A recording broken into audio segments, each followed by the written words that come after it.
Hey everyone, Knight here. The Benders are some of the first known serial killers of their time.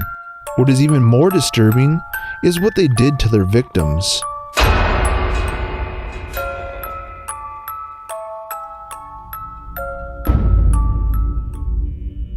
In 1870, Ma, Pa, Mary, and Laura Ingalls left their home in southeast Kansas, where they had lived for about a year, and headed back to Wisconsin.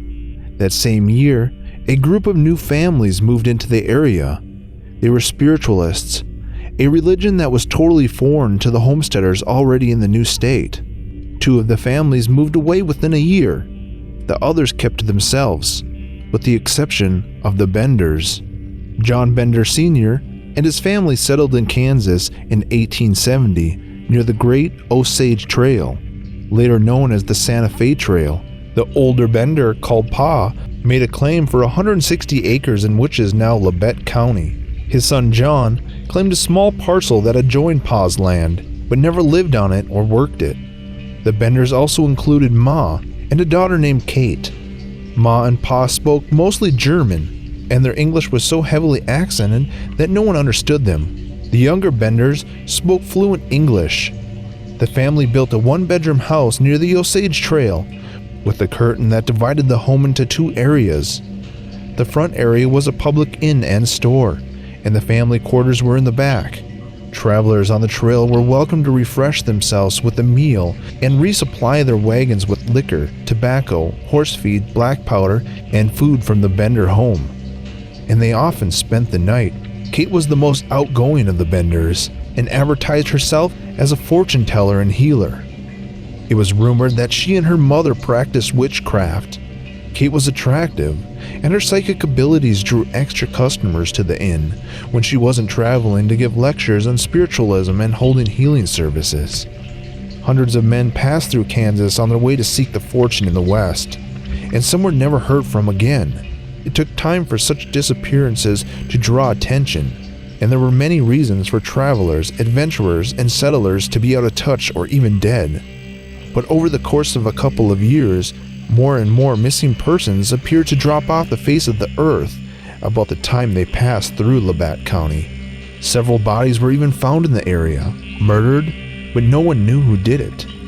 In 1872, George Launcher and his infant daughter left Independence, Kansas to settle in Iowa after the death of his wife. They never arrived. Dr. William York went looking for them, following the Osage Trail. He questioned people all the way to Fort Scott, but then Dr. York himself disappeared on his way back to Independence. And that was the turning point in the story. Dr. York had 2 powerful brothers who determined to find out what happened: Colonel Ed York and Kansas Senator Alexander York. Colonel York led an investigation to Labette County. They questioned the Benders about a woman who claimed Ma had threatened her with a knife. The township held a meeting at the Harmony Grove schoolhouse in which it was decided to search every homestead for evidence of the murders. Colonel York attended the meeting, as well as both male Benders. But the weather turned bad, and it was several days before the search could begin. Meanwhile, a neighbor noticed the inn was empty. The Benders were gone.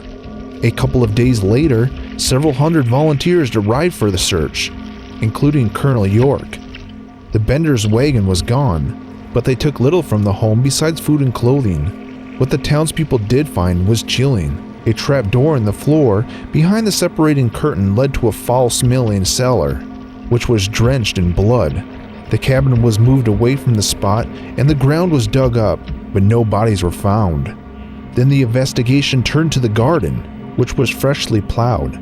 Neighbors recalled that the garden always seemed freshly plowed. Working through the night, the volunteers first unearthed the body of Dr. York. 7 more bodies were found that night, and another the next day. The throats had been cut and the skulls were bashed in. The exception was Mr. Launcher's infant daughter, who was buried under her father. One of the bodies was that of a girl estimated to be about 8 years old, whose body was badly mutilated. 10 bodies were ultimately found at the Bender farm, but 21 murders are attributed to the family. Investigators pieced together what happened. Guests at the inn were urged to sit in the place of honor, which was against the separating curtain. While dining, the guest of honor would be hit in the head with a hammer from behind the curtain. His throat would be slit, and then his body dropped into the trap door to the cellar. One man, Mr. Wetzel, heard the story and remembered that he was at the inn and declined to sit in the designated spot.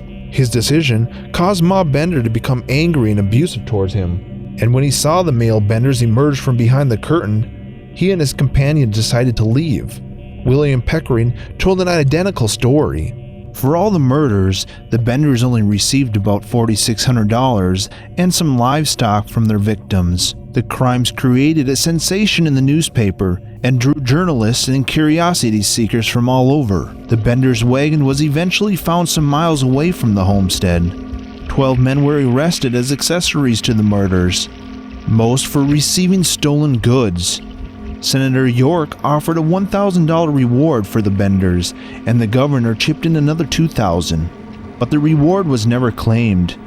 In the years following the sensational crimes, several women were arrested as Ma or Kate, but none were positively identified by evidence. Several vigilante groups claimed to have found the Benders and murdered them, but none brought back proof. The official investigation notes that the testimony from the railroad employees placed the Benders boarding a train for Humboldt and traced the younger Benders to trains going to Texas or New Mexico. The older Benders were allegedly seen on their way to St. Louis by way of Kansas City. No one knows what ultimately became of them. It is said the Bender property is now haunted by the victims. Later investigations revealed that none of the Benders were actually named Bender, and the ones that were related were Ma and her daughter Kate. Pa was born John Flickinger around 1810 in either Germany or the Netherlands.